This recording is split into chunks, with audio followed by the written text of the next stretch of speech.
Got us a Jeep Patriot here, like what I know. Got the motor, transmission.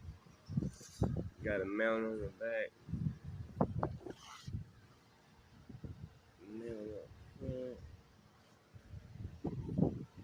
That's your K-frame. Steering gear rack pan. Bolts up under here. Of course, your motor mounts to it, and then you have right here is right here on your transmission. Mount to the inside of your frame rails on the unibody. That's a Jeep Patriot two-wheel drive 2.0.